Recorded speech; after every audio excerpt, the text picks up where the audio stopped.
दोस्तों करीब ये 1 साल पहले की बात है।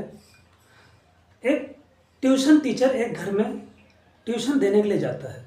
उस घर में 2 बच्चे होते हैं, एक लड़का और एक लड़की। जो बच्चों की माँ होती है वो बच्चों से कहती है ट्यूशन टीचर आएंगे तो पढ़ने बैठने से पहले उनको ले जाके पानी देना, उनको पानी पिलाना और उसके बाद फिर पढ़ने बैठना। बच्चे सुनते हैं, नज़रअंदाज कर देते हैं। बच्चे तो बच्चे होते हैं और ट्यूशन टीचर आने के बाद पढ़ाने बैठ जाते हैं।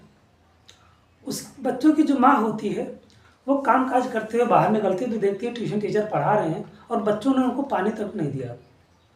वो गुस्सा करती है बच्चों पे और गुस्सा करते साथ में वो ले जा करके ट्यूशन टीचर को पानी देने के लिए पहुंच जाती है। वो जैसे टेबल पर ग्लास रखती है पानी का, ट्यूशन टीचर उसकी तरफ देखता है और जैसे देखता है वो उस महिला को देखते रहता है। वो महिला से पूछता है कि तुमको ये हुआ क्या है। दरअसल उस महिला के जगह जगह पर चोट के निशान थे, हाथों में, चेहरों पर सूजन भरे चेहरे थे, हर जगह कहीं ना कहीं चोट के निशान होते हैं। तो वो ट्यूशन टीचर जो होता है वो पूछता है कि आपके ये पूरे शरीर पे चोट के निशान हैं, कोई चोट के निशान तो पुराने हैं, कोई नए हैं, कोई अभी ताज़ा ताज़ा है, मतलब ऐसा क्या हुआ है आपके साथ, मतलब आपके साथ ऐसा क्यों है। पहले तो नहीं बताना चाहती, आनाकानी करती है, लेकिन जो ट्यूशन टीचर होता है बहुत ही होशियार होता है। वो प्यार भरा 2-4 शब्द, हमदर्दी भरा 2-4 शब्द कहता है और जो उस बच्चों की माँ होती है वो थोड़ा मायूस हो जाती है। फिर भी वो बहाने बनाने लगती है, लेकिन ट्यूशन टीचर सोचता है ये ऐसे नहीं बताएंगे।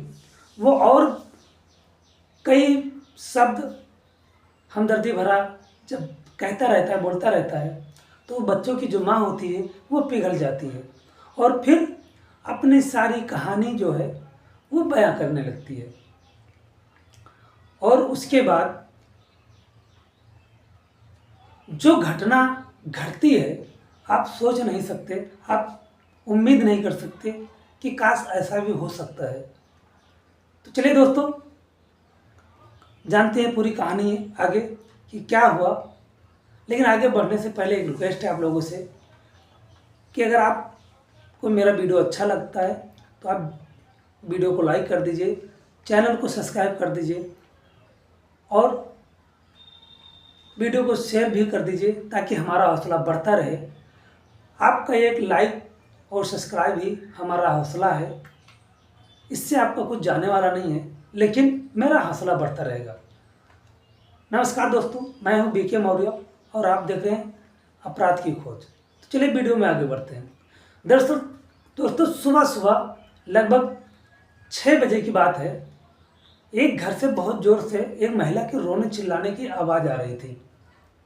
लोग सुबह सुबह मॉर्निंग में नींद में थे, कोई उठ के शौच के लिए बाहर गया हुआ था।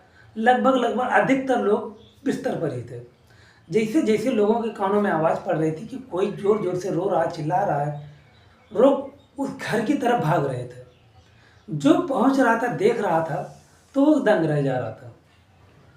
वहाँ जो पहुंचता देखता है कि एक आदमी नग्न अवस्था में, सिर्फ उसके शरीर पर अंडरवियर है और वो मुंह के बल पड़ा हुआ है।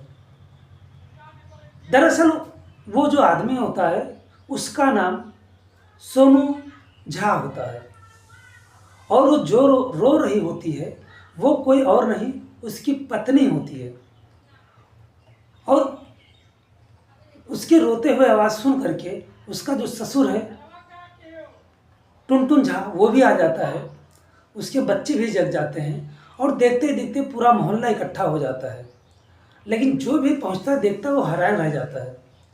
देखते देखते बहुत सारी भीड़ इकट्ठा हो जाती हैं और उन भीड़ में से किसी ने पुलिस को भी कॉल कर दिया और मौके पर पुलिस भी पहुंच जाती है।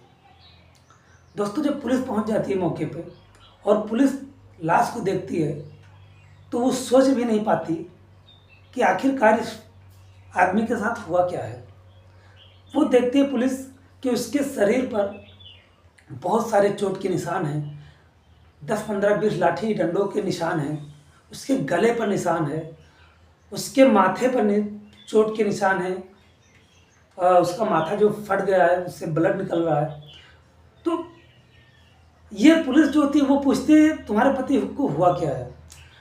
वो जो महिला होती है वो कहती है कि साहब मुझे कुछ नहीं पता, जब मैं सुबह सोकर उठी तो मेरे पति जमीन पर पड़े हुए थे और उनके हाथ में लाइट का तार था। पुलिस एकदम सन्न रह जाती है कि अगर लाइट का तार था तो इतने सारे चोट के निशान कैसे लग सकते हैं। पुलिस को समझते देर नहीं लगती कि ये हत्या है, और हो ना हो ये इसकी पत्नी चाहे की हो या इस हत्या में शामिल हो। पुलिस सख्ती से जब पूछती है तो जो पत्नी है वो ज़्यादा देर तक झूठ छिपा नहीं पाती। वैसे भी पुलिस से बहुत ज़्यादा देर तक कोई झूठ बोल नहीं सकता। पुलिस उस पत्नी से एकदम सख्ती से जब पूछती है तो वो टूट जाती है और फिर जो कहानी बताना शुरू करती है, दोस्तों आप हैरान हो जाएंगे। दरअसल लगभग 8 साल पहले इन दोनों की शादी हुई थी, सोनू झा और उस औरत की। जब इन दोनों की शादी हुई तो लगभग 1 साल तक इन दोनों की ज़िंदगी बहुत ही खुशहाल बीत रही थी, बढ़िया मज़े में बीत रही थी, बढ़िया कमा खा रहे थे। लेकिन धीरे धीरे जब 1 साल बीत जाता है तो पता नहीं कहाँ से सोनू को दारू पीने की लत लग जाती है, और जैसे जैसे उस आदमी को दारू पीने की लत लगती है वैसे वैसे उनका जो घर है वो बिगड़ता जाता है। अब उस आदमी का जो लत था वो धीरे धीरे बढ़ता गया। अब वो पर डे का काम हो गया था, बिना दारू पिए वो घर नहीं आता था, और जब घर आता था तो मारपीट करना, ये सब करना उसका पेशा बन गया था। एक बार तो अपने मायके चली गई, और मायके चले जाने के बाद वो कुछ दिन मायके में रही। उसके बाद वहाँ पे पंचायत बैठती है, और पंचायत में वो कबूल करता है कि अब आज के बाद मैं मारपीट नहीं करूँगा, चलो घर चलो। और उसके बाद वो फिर वापस अपने घर आ जाती है। लेकिन जो सोनू का काम था वो थमने वाला नहीं था। फिर वो अपने पुराने ही आदत में आ गया, वही दारू पी के आना, वही मारपीट करना, वो हमेशा का उसका काम बन गया था। उस औरत ने सोचा अगर बच्चे हो जाएं तो शायद ये सुधर जाएं, और इस सोच के चलते उन दोनों ने एक बेटा और एक बेटी को उस औरत ने जन्म भी दिया। लेकिन इसके बावजूद भी जो सोनू झा होता है वो सुधरने का नाम नहीं ले रहा था, और ना ही सुधरा। इस बीच में जब बच्चे बड़े हो जाते हैं तो सोनू झा ने क्या किया कि बच्चों की बेहतर पढ़ाई के लिए एक ट्यूशन टीचर का अरेंज करता है घर पे। और जो ट्यूशन टीचर होता है वो महज लगभग 20-22 साल का एक लड़का होता है, और सोनू झा और उसकी औरत का उम्र लगभग 30 से 32 साल होता है। अब जो ट्यूशन टीचर आता है तो पहले दिन ही जब देखता है कि इसके शरीर पे मारपीट का निशान है, वो पूछता है और प्यार भरी बातें करता है, तो सारी कहानी बता देती है। दरअसल लगभग कई सालों से 2-3 सालों से सोनू और उसकी औरत के बीच में कोई संबंध नहीं हो रहा था। यहाँ तक कि प्यार तो छोड़ो, प्यार की जगह नफरत फैल रहा था। प्यार से ज़्यादा नफरत हो गया था उस औरत को सोनू के ऊपर। 3-4 सालों बाद जब कोई हमदर्दी भरा बात करने लगा उससे, तो उस औरत को उस ट्यूशन टीचर से प्यार हो जाता है। अब दोनों को एक दूसरे से प्यार होता है। एक दिन जो उसका बच्चा होता है, बड़ा लड़का 4 साल का होता है, वो कमरे में अचानक दाखिल होता है तो देखता क्या है कि उसका ट्यूशन टीचर और उसकी जो माँ होती है वो आपत्तिजनक स्थिति में चारपाई पे हैं, दोनों संबंध बना रहे थे। बच्चा दबे पांव वापस आ जाता है। उस समय तो कुछ नहीं कहता, लेकिन जब रात को सोनू घर आता है तो अपने बाप से सारी कहानी बयां करता है। सोनू को बहुत गुस्सा आता है। वो अपने बच्चे को, अपनी पत्नी को मारता है, पीटता है, प्रताड़ित करता है, लेकिन समाज के डर से, अपनी इज्जत जाने के डर से वो बाहर किसी से ये बात नहीं कहता, ना ये बात बाहर जाने देता है। और उसके बाद फिर नॉर्मली वो सब चलने लगता है। एक दिन सोनू जो होता है वो शराब पी करके खिड़की के रास्ते, दरअसल उसका जो पिता होता है सोनू का, टुनटुन झा, वो रात बिरात सोनू के आने का जो उसका टाइम था वो जानता था। तो एक खिड़की से वो अलग से रास्ता बनाया था कि ये रात बिरात अगर आए तो उसकी बहू को तकलीफ ना हो। तो उसमें एक दरवाज़ा लगा दिया था और उस दरवाजे में ताला लगा दिया था। उस ताले की जो चाबी होती है वो एक चाबी अपनी बहू को और एक चाबी अपने बेटे को दे दिया था, ताकि बहू को तकलीफ ना हो, रात बिरात पी के आता है। और उसी खिड़की के चलते एक दिन जो सोनू होता है वो रात को आता है, वो खिड़की खोलता है और खिड़की खोलने के बाद जैसे कमरे में दाखिल होता है तो देखता क्या है कि वो जो ट्यूशन टीचर होता है वो उसके पत्नी के साथ में संबंध बना रहा था। दोनों आपत्तिजनक स्थिति में थे और दोनों का जो संबंध है वो स्थापित हो रहा था, एकदम चरम सीमा पर था। सोनू को बहुत गुस्सा आता है। सोनू जैसे ही दौड़ता है उस ट्यूशन टीचर के ऊपर, ट्यूशन टीचर आव देखता है ना ताव देखता है, वहीं पर एक केतली रखा होता है, वो केतली को उठाता है और उसके सर पे दे मारता है। सोनू वहीं गिर जाता है और उसके बाद सिलसिला यही नहीं थमने वाला था। सोनू ने एक लाठी उठाई और उस लाठी से कम एक 15 लाठी से वार किया सोनू के ऊपर उस ट्यूशन टीचर ने। और उसके बाद एक तार पड़ा हुआ था वहीं पे, उस तार से उस सोनू का जो गला है वो दबा के मार देता है। लेकिन अब ये कंफर्म नहीं था कि सोनू मर गया या जिंदा है। ये कंफर्म करने के लिए वो दोनों इलेक्ट्रिक वायर लगा करके, बोर्ड में वो तार लगा करके, और सोनू को तब तक टॉर्चर करते हैं उस लाइट से जब तक कि उनको यह कंफर्म नहीं हो जाता कि ये मर चुका है।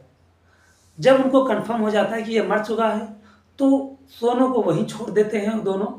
और उसके बाद वो दोनों इतने मतलब लिप्तलीन हो गए थे कि उधर तो सोनू की लाश पड़ी है और वो दोनों फिर से संबंध स्थापित करना स्टार्ट कर देते हैं।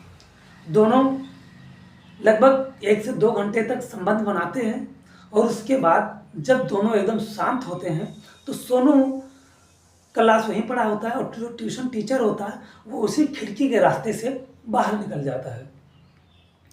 और वो जब बाहर निकल जाता है और उधर सोनू की जो पत्नी थी वो वहीं पे सो जाती है। और सोने के बाद सुबह लगभग 5 साढ़े 5 बजे के करीब उठती है और उठने के बाद वो रोने चिल्लाने लगती है। दोस्तों ये पूरी कहानी जो सोनू की पत्नी होती है वो पुलिस को सुनाती है। अब सोनू की पत्नी गिरफ्तार हो चुकी है और सूत्र बताते हैं कि वो जो ट्यूशन टीचर है वो भी गिरफ्तार हो चुका है, लेकिन अभी इसकी पुष्टि नहीं हो पाई है। दोस्तों ये कहानी का सुनाने का जो मकसद है मेरा, वो किसी को नुकसान पहुंचाना नहीं, किसी के दिल को ठेस पहुंचाना नहीं, बल्कि आपको जागरूक करना है कि आपके साथ ऐसा कभी ना हो, आप कब किसी ऐसे ट्यूशन टीचर के चंगुल में ना फंसे। और दूसरी चीज़ जो उसकी सोनू की पत्नी है उसके मायके वालों की तरह आप भी इस तरह से आंखें बंद करके किसी पर भरोसा न करें।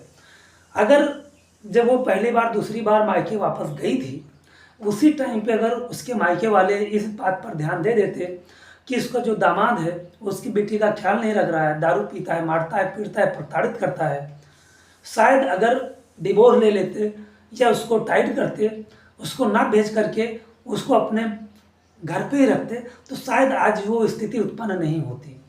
तो गलती उसके मायके वालों की भी है कि उसके ऊपर उन लोगों ने ध्यान नहीं दिया, और गलती उसकी पत्नी की भी है। जब इतना तुम सह रही थी तो फिर ये कदम उठाने की ज़रूरत क्या थी? आखिर में तुम्हारे 2 बच्चे हैं। अब सोनू तो मर चुका है, सोनू की जो पत्नी जो बच्चों की माँ है वो जेल जा चुकी है। अब सोचिए ज़रा उन बच्चों का क्या होगा, उनका देख रेख करने के लिए कौन बचा है? सिर्फ एक सोनू का जो पिता होता है टुनटुन झा, वो तो बूढ़ा है, वो कितने समय तक उसका देखभाल करेगा, ये तो देखने वाली बात है। और आप लोग ऐसे बाधाओं में न पड़े, यही उम्मीद है हमारी। मिलते हैं किसी नेक्स्ट वीडियो में किसी रियल स्टोरी के साथ में। तब तक के लिए जय हिंद, जय भारत, नमस्कार।